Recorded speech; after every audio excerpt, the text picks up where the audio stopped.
Hello friends. आज हम next part करने वाले सीक्वेंशियल जो हमने स्टार्ट किया था। सीक्वेंशियल प्रोग्रामिंग कैसा होता है उसका सेकंड पार्ट आज हम करने वाले हैं। वही ब्लॉक को हम आज कंटिन्यू करेंगे। जैसे कि आप ब्लॉक में देख रहे हैं, मैंने इनपुट दिया है स्टार्ट। स्टार्ट मतलब वहां से आपका सीक्वेंस स्टार्ट होगा। वो मशीन का सीक्वेंस स्टार्ट करने का इनपुट है स्टार्ट। ओके। आपका स्टार्ट बटन हो सकता है या फर्स्ट मशीन या प्रीवियस मशीन का कुछ इनपुट हो सकता है जिससे आपका नेक्स्ट मशीन सिक्वेंशियली स्टार्ट करेगा। ओके। और चार इनपुट्स दिए हैं और वो चार इनपुट के रिस्पेक्टिव चार आउटपुट भी मैंने दिए हैं। तो जो इनपुट ऑन होगा, for example first input on होगा तो फर्स्ट आउटपुट ऑन होना चाहिए, और सेकंड इनपुट ऑन हुआ तो सेकंड आउटपुट ऑन होना चाहिए। ओके। तो इस तरह से हमारा सिक्वेंशियल सर्किट काम करेगा। सिक्वेंशियल ब्लॉक जो है हमारा काम करेगा। तो ये ब्लॉक कैसे डिजाइन किया है, मैं ब्लॉक जस्ट आपको ओपन करके दिखा देता हूँ। ठीक है। मैंने जैसे आपको बोला था कि इफ इल्स का कमांड जो है एससीएल प्रोग्रामिंग करते वक्त 50 से 70% वही जो कमांड है इफ इल्स का वही यूज होता है। तो वही कमांड यूज करके मैंने यहाँ पे सिक्वेंशियल ब्लॉक बनाया है। इसमें जैसे मैंने बोला कि स्टार्ट इनपुट देने पे मेरा फर्स्ट सीक्वेंस स्टार्ट हो जाएगा। सीक्वेंस मेरा यहाँ से स्टार्ट हो जाएगा, और मैं हर एक सीक्वेंस में डिस्प्ले मैसेज दिया है कि sequence started waiting for first input. मतलब मैंने डिस्प्ले मैसेज उस सीक्वेंस में दिया है ताकि जो सीक्वेंस चल रहा है वही के रिलेटेड मैसेज आपको एचएमआई पे दिखाई दे। सेकंड मैंने दिया है सीक्वेंस x 0.0 एंड इनपुट 1 पे आता है तो आगे सीक्वेंस जाता है। अभी आपका थोड़ा सा कंफ्यूजन होगा कि ये चीज़ क्या है, सीक्वेंस परसेंटेज एक्स जीरो क्या है। तो मैं जस्ट आपको एक एग्जांपल दिखा देता हूँ कि ये क्या है। ठीक है। फॉर एग्जांपल मैंने कुछ वर्ड लेता हूँ या डबल इंटीजर लेता हूँ वैल्यू। सो मैंने MD50 लिया। ओके। MD50 लेने पे मैं इसको ऑनलाइन जाता हूँ, और मैं अगर इसको बाइनरी करूँगा, डिस्प्ले फॉर्मेट बाइनरी करूँगा, तो आपको यहाँ पे दिखाई देगा कि इतने सारे बिट्स एक डबल वर्ड में आते हैं। कितने हैं? 4, 8, 12, टोटल 32 बिट्स आते हैं। तो यही जो 32 बिट्स है, यही 32 बिट्स मैंने ऑन किया है। फॉर एग्जाम्पल अगर मुझे MD50.X0 ये अगर मैं बिट ऑन करता हूँ, ओके, ये बिट अगर मैं ऑन करता हूँ तो मेरा ये वाला जो फर्स्ट नंबर का जो बिट है वो ऑन हो जाएगा। इसका इसका जो मेजरमेंट आपको पता है कि जीरो से स्टार्ट होता है, 0, 1, 2, 3, 4। तो X0 अगर मैं ऑन करूंगा तो ये बिट जो मेरा है वो ऑन हो जाएगा। अगर मुझे सेकंड ऑन करना है तो मैं क्या करूंगा, MD50.X1, X2, X3, ऐसे में जैसे बिट ऑन करते जाऊंगा वैसा हर एक बिट उसका ऑन होते जाएगा। यही कंसेप्ट मैंने सिक्वेंशियल ब्लॉक बनाते वक्त यूज की है। तो मैंने सीक्वेंस करके एक डबल डबल इंटीजर लिया है, और डबल इंटीजर लेके मैंने उसी को ही यूज किया है। अभी ये सीक्वेंस जो इनपुट है मैंने ग्लोबली लिया है, ग्लोबली टैग बनाया है। मैं आपको टैग टेबल दिखा देता हूँ जिसमें मैंने सीक्वेंस करके एक इनपुट लिया है। MD48 करके लिया है, डबल वर्ड लिया है, मतलब 32 बिट्स मैं यूटिलाइज कर सकता हूँ। तो मैंने ग्लोबल टैग क्यों लिया है, क्योंकि अगर मुझे यही सीक्वेंस का input outside the block use करना है तो मैं वो यूज कर सकता हूँ। इसलिए मैंने ग्लोबल टैग लिया है।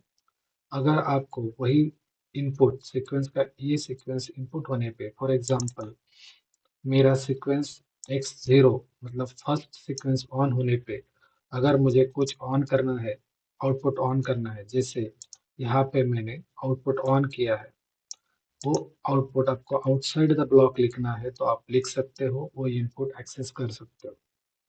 ठीक है, इसलिए मैंने ग्लोबल टैग लिया है। मैं रिकमेंड करूंगा ग्लोबल टैग ही लो, क्योंकि आप बाहर उसका इनपुट यूज कर सकते हो। ओके, तो मैं जस्ट एक्सप्लेन कर देता हूँ आपको। स्टार्ट इनपुट देने पे आपका सीक्वेंस स्टार्ट हो जाएगा। मैंने वन मूव किया, वन मूव किया मतलब मेरा सीक्वेंस इनिशियलाइज हो गया और ये जीरो ऑन हो गया। सीक्वेंस में वन मूव हुआ मतलब कौन सा ब्लॉक ऑन हो जाएगा। फॉर एग्जाम्पल, वॉच टेबल में फिर से जाता हूँ और मैंने इधर जो है ये मॉडिफाई करता हूँ, modify to one.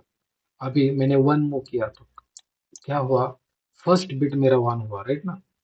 First zeroth bit on हुआ, तो वही मैंने किया है कि उसमें वन मूव किया है, तो मेरा ये बिट ऑन हो जाएगा। मतलब मेरा सीक्वेंस ऑलवेज, अगर मैं स्टार्ट करता हूँ तो जीरो पोजीशन पे आ जाएगा। जीरो पोजीशन पे आने के बाद मेरा ये इनपुट ऑन है अभी, कौन सा, सीक्वेंस एक्स जीरो। आप देख सकते हो यहाँ पे वो सीक्वेंस जीरो मेरा ऑन है, तो वो जीरो ऑन है और मेरा इनपुट वन। वो कुछ भी हो सकता है, आपका सेंसर का इनपुट हो सकता है या फिर किसी प्रीवियस मशीन का फीडबैक हो सकता है। वो आने के बाद आपका सीक्वेंस आगे जाएगा। एक्स जीरो के बाद मैंने क्या किया, एक्स वन जो बिट है उसको ट्रू किया और एक्स जीरो बिट को मैंने फॉल्स कर दिया। ओके, यहाँ पे मेरा स्टेप वन कंप्लीट हुआ। आपको कुछ और ऑपरेशन करना है तो आप यहाँ पे लिख लिख सकते हो। ठीक है, कुछ एक्चुएटर ऑन करना है, कुछ फीडबैक लेना है तो आप यहाँ पे कर सकते हो। उसके बाद आप नेक्स्ट बिट ट्रू करो और इस बिट को फॉल्स करो। सेम ये सीक्वेंस में हमारा चल रहा है तो आप यहाँ पे डिस्प्ले मैसेज शो कर दो। ये मैसेज आप मूव करने से आपको पता चल जाएगा कि आप कौन से स्टेप में हो। At first step waiting for second input. यही मैसेज हम जो HMI है, HMI पर डिस्प्ले करेंगे। उसके बाद उसके बाद सेकंड सीक्वेंस में जाता है, मैं यहाँ पे एक्स वन जो है ट्रू किया, तो यहाँ पे मेरा एक्स वन ऑलरेडी ट्रू है। ऐसे मेरा सेंसर टू का इनपुट आ जाएगा, तो मैंने सीक्वेंस थर्ड बिट जो एक्स टू है वो थर्ड बिट ऑन किया और मेरा पहला जो बिट था वो फॉल्स किया। ओके, इस तरह मेरा सीक्वेंस वन, उसके बाद सीक्वेंस टू, उसके बाद सीक्वेंस थ्री ऐसे काम करते जाएगा। वंस मेरा सीक्वेंस एंड होने के बाद फिर से देखो मैंने क्या क्या किया कि सीक्वेंस एक्स जीरो को ऑन किया और एक्स थ्री को ऑफ किया। मतलब ये सीक्वेंस मेरा लास्ट सीक्वेंस होने के बाद फिर से लूप घूमेगा और वो कहाँ पे आके रुकेगा, यहाँ पे आके रुकेगा, एक्स जीरो पे आके रुकेगा। तो ये लूप जो है कंटिन्यू चलता रहेगा, सीक्वेंस में चलता रहेगा। और ये सीक्वेंस बाईपास कभी नहीं होगा क्योंकि आपने वन बाय वन बीट से गया है। जब तक आपका ये इनपुट ट्रू नहीं हो जाता वो आगे नहीं जाएगा। अभी ये इनपुट लेने का और एक आपको ट्रिक बताता हूँ। फॉर एग्जांपल इनपुट वन आया, ओके, इनपुट वन आने पे ये आउटपुट ऑन हुआ। फॉर एग्जांपल मेरा आउट वन समझो एक सिलेंडर है, सिलेंडर मेरा एक्टिवेट हुआ। सिलेंडर एक्सट्रैक्ट होने के बाद फॉर एग्जांपल आपका एक रीड स्विच है जो सिग्नल मेजर करता है कि वो सिलेंडर आपका एक्सट्रैक्ट हुआ है। तो आपका सिलेंडर एक्सट्रैक्ट हुआ ये कंफर्म होने के लिए आपके पास रीड स्विच है, तो रीड स्विच का फीडबैक आप इन टू पे यूज कर सकते हो, मतलब सेंसर टू पे कर सकते हो। मतलब यहाँ पे आपने सिलेंडर फॉरवर्ड किया और यहाँ पे वो सिलेंडर का फीडबैक ले लिया। अभी आपने सिलेंडर का फीडबैक लिया, फॉर एग्जांपल सिलेंडर वन आपका यहाँ पे एक्टिवेट हो गया। फॉर एग्जांपल अभी मैं लिखता हूँ तो थोड़ा सा, सिलेंडर वन फॉर एग्जांपल है वो आपका ट्रू हुआ। ये आपका एक्चुएटर, ठीक। फॉर एग्जांपल एक्चुएटर है सिलेंडर वन का सेंसर आपने लिया एक्सट्रैक्ट का। उसके बाद आपको सिलेंडर टू एक्टिवेट करना है तो आप क्या करोगे, सिलेंडर टू यहाँ पे डालोगे, उसको ट्रू करोगे। फॉर एग्जांपल दे रहा हूँ, आप कुछ भी ऑन कर सकते हो। ये ऑन हुआ, सिलेंडर टू ऑन हुआ है, एक्सट्रैक्ट हुआ है, बाहर एक्सट्रैक्ट हुआ है, ये कंफर्म करने के लिए आप क्या करोगे, उसका सिग्नल लोगे, उसका सेंसर का सिग्नल लोगे, तो आप इधर लोगे। मतलब इस तरह आप वन बाय वन आगे जाओगे, आउटपुट ऑन करोगे और वो आउटपुट ऑन हुआ है या नहीं है, इसका कंफर्मेशन आप सेंसर के थ्रू ले सकते हो। इससे आपका सीक्वेंस प्रॉपर चलेगा और वो सीक्वेंस कंप्लीट हुआ है या नहीं है, आपको फीडबैक भी उसके हिसाब से मिलता रहेगा। मैंने क्या किया है, जैसे मेरा सीक्वेंस वन ऑन होता है तो मैंने वन पे आउटपुट वन ऑन किया है। जैसे सीक्वेंस टू ऑन होगा, आउटपुट टू ऑन होगा। जैसे थ्री ऑन होगा तो वैसे आउटपुट थ्री ऑन होगा। जैसे मेरा फोर्थ ऑन होगा तो वैसे फोर्थ मेरा ऑन होगा, वैसे आउटपुट फोर मेरा ऑन हो जाएगा। इस तरह मैंने सीक्वेंस को ऑन किया है। ठीक है। सेम वे ये मैंने इसी ब्लॉक में लिखा है, आप आउटसाइड द ब्लॉक भी लिख सकते हो। ठीक है। इस तरह आपका सिक्वेंशियल ब्लॉक जो है वो काम करेगा। ठीक है। एचएमआई में मैसेज कैसे दिखाना है, तो वो उसके लिए कुछ ज़्यादा, मतलब आपका एचएमआई प्रोग्रामिंग आपको पता ही है कि डिस्प्ले दिखाना होता है आपको। जस्ट डिस्प्ले दिखा के आप डिस्प्ले डिस्प्ले में ये जो डिस्प्ले मैसेज दिया है मैंने आपको, जस्ट टैग अटैच कर दो, वो हर एक मैसेज उसको दिखा दे जाएगा। जैसे यहाँ पे जो डिस्प्ले मैसेज है वही मैंने उधर दिया है, तो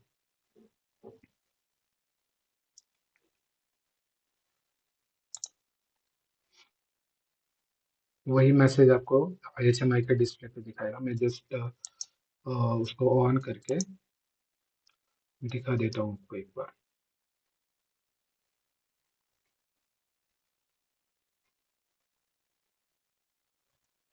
ये बहुत यूजफुल सिक्वेंशियल प्रोग्रामिंग की मेथड है। और जो मैंने पहले भी बताया था कि जो भी हमारा पीएलसी एग्जीक्यूट करता है प्रोग्राम, वो टॉप से बॉटम करता है। वही जो मेथोडोलॉजी, वही जो कंसेप्ट है, वही कंसेप्ट मैंने यूज किया है। वही कंसेप्ट मैंने यहाँ पे यूज किया है। टॉप से बॉटम वही बिट मैंने ऑन करते गया हूँ, नीचे नीचे तक वही एक एक एक एक bit on, second previous bit of, next bit on, previous bit of, next bit on, previous bit of, ऐसे करते करते नीचे आया हूँ मैं। और वैसा ही हमारा प्रोग्राम फ्लो कर रहा है। ठीक है। जैसे फॉर एग्जांपल स्टार्ट दिया, ओके, तो मेरा यहाँ पे मैसेज शो हो गया कि sequence started waiting for first input.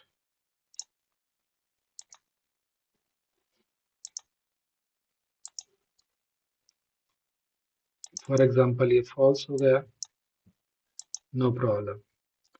Still sequence हमारा कहाँ पे रुका है, started waiting for first input. जैसे मैं फर्स्ट इनपुट देता हूँ उसको, फर्स्ट इनपुट देने पे वो सेकंड स्टेप पे आ गया और वो बता रहा है at a first step waiting for second input. यहाँ पे आउटपुट ऑन हो गया। फॉर एग्जांपल ये फॉल्स हो गया, नेक्स्ट टू मैंने ऑन कर दिया, at second step waiting for third input. Like this आपका सीक्वेंशियल प्रोग्राम वर्क करेगा और ऑलवेज प्रोग्राम प्रॉपरली फ्लो होगा। फॉर एग्जांपल कुछ प्रॉब्लम हो गया है तो आप यहाँ पे भी देख सकते हो। इवन ब्लॉक ओपन करने पे भी आपको पता चल जाएगा कि कौन सा बिट मेरा ऑन है। फॉर एग्जांपल अभी मेरा, सोचो, मेरा ये जो बिट है, मेरा ये स्टार्ट कर दिया मैंने। फॉर एग्जांपल ट्रू, इसको फॉल्स कर देता हूँ। नेक्स्ट सीक्वेंस पे लेके जाता हूँ, थोड़ा सा बीच में लेके मैं स्टॉप करता हूँ। मेरा सेकंड इनपुट ऑन है। अभी आपको कैसे पता चलेगा कि मेरा कौन सा इनपुट ऑन है, तो आप क्या करोगे, वॉच टेबल में जाओगे। क्या टैग टैग है मेरा, सिक्वेंशियल का टैग है मेरा MD48। सो मैं क्या करूँगा, वॉच टेबल में मैंने फॉर एग्जांपल डाला MD48। ओके। अभी इसका जो डिस्प्ले है, मैं क्या करूँगा, बाइनरी करूँगा। तो बाइनरी जब करूँगा तो मेरा कौन सा इनपुट ऑन है, थर्ड वाला, 0 1 2। हम 1 से क्या क्लिक करते हैं, 1 2 3, या 0 से करेंगे तो 0 1 2, मतलब 2 नंबर का इनपुट मेरा ऑन है, वहां पे मेरा सीक्वेंस अटका है लॉजिकली। अगर सीक्वेंस ब्लॉक में आप देखोगे तो आपके 2 नंबर का जो स्टेप है वहां पे आपका जो प्रोग्राम है वहां पे स्टक हुआ है। वहां पे क्यों स्टक हुआ है, क्योंकि वो थर्ड इनपुट के लिए जो है वेट कर रहा है। वो जो है थर्ड इनपुट के लिए वेट कर रहा है। आप जैसे थर्ड इनपुट उसको दे दोगे तो नेक्स्ट जो आउटपुट है आपका ऑन हो जाएगा, थर्ड आउटपुट ऑन हो जाएगा। जैसे आप आगे का इनपुट उसको दे दोगे तो आपका फोर्थ आउटपुट जो है आपका ऑन हो जाएगा। इस तरह वो जो ब्लॉक है हमारा काम करता है। ठीक है, अभी फोर्थ इनपुट पे फोर्थ आउटपुट ऑन नहीं होगा, क्योंकि क्यों नहीं ऑन होगा, क्योंकि हमारे सीक्वेंस में फोर्थ इनपुट हमने यूज ही नहीं किया है। यहाँ पे थर्ड तक ऑन किया है, तो यहाँ पे फोर्थ यूज नहीं किया है हमने, तो इसलिए वो ऑन नहीं हुआ। ठीक है, तो इस तरह आपका सिक्वेंशियल ब्लॉक जो है वो काम करेगा। ठीक है, होप आपको समझ में आया होगा। अगर कुछ डाउट है तो आप कमेंट सेक्शन में मुझे पूछ सकते हो। Thank you very much.